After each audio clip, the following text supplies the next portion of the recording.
The other thing too that we didn't actually touch on, which has now come out and the media has reported it, was the fact that, ACT Party's little assassin on the committee asked for the clerk to report on whether they could be imprisoned. Yeah, and I knew this. Absolutely unhinged. I knew this, and I didn't say anything because I was waiting for the media to find out about it. And I deliberately didn't say anything because I wanted to wait until everyone had the opportunity to at least digest it and kind of form their own opinions on it. But for me, this is where the rot in that committee and in that decision came from, because the ACT Party the whole time was driving this line of, oh, this is the worst thing ever, they should be imprisoned. Do you know what I mean? Like, they were taking it to the nth degree, and they were pushing the goalposts down here, and it became a witch hunt.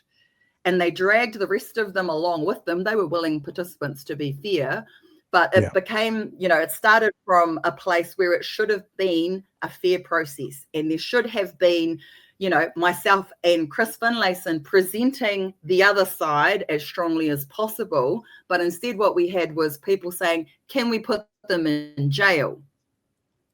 And if you start from that point, which is absolutely out the gate ridiculous, then of course they're going to end up somewhere where they ended up, which was 21 days suspensions and 7 days suspensions. You know what I mean? Like, they were trying to push this debate as far to the right as they possibly could and asking that question.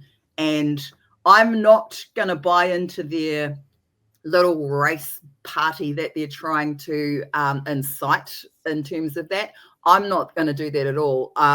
I, to be honest with you, I think I was probably Hindu in a previous life. And for me, this isn't about, what race is against what race. This is actually about justice. And it's about whether or not our systems are functioning correctly. And it is about whether or not our democracy is under threat by these processes being hijacked, because that is where we are at right now. And they're being hijacked for, in my opinion, very dangerous and very, how should I put this, fascist ideologies, which are being pushed very strongly from the right. Look, Tanya, I'm not one to use labels easily, because I think if we overuse labels, then they lose the power of the accuracy. But trying to figure out if you can imprison your political opponent whose quote-unquote crime was leaving their seats is fascistic. It is the correct term to use. And we asked last night, ACT and National and New Zealand First, person by person by person by person last week, were standing up in the House and pointing to the Māori Party, Labour and the Greens, saying, when is one of you going to stand up and condemn Andrea Vance's use of the C word?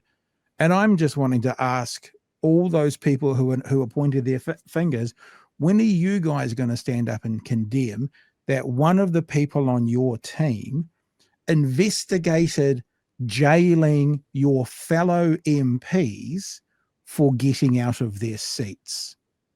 I suspect I won't get an answer to that question, Tanya. Well, see, this is where the height of hypocrisy comes into play for me, right? So this is out there now. This is public knowledge. Everyone knows that this was a question that was asked in this process, and yet we're still getting the same media response. We're still getting people saying, oh, but they broke the rules, so they therefore require punishment, da-di-da-di-da-di-da, which again, it's all the same rhetoric. And for me, this is calculated. Do you know what I mean? None of this is off the cuff. It's not responsive. It's all part of a calculated policy platform that the ACT Party is pushing in order to try and bring these ideals into our country.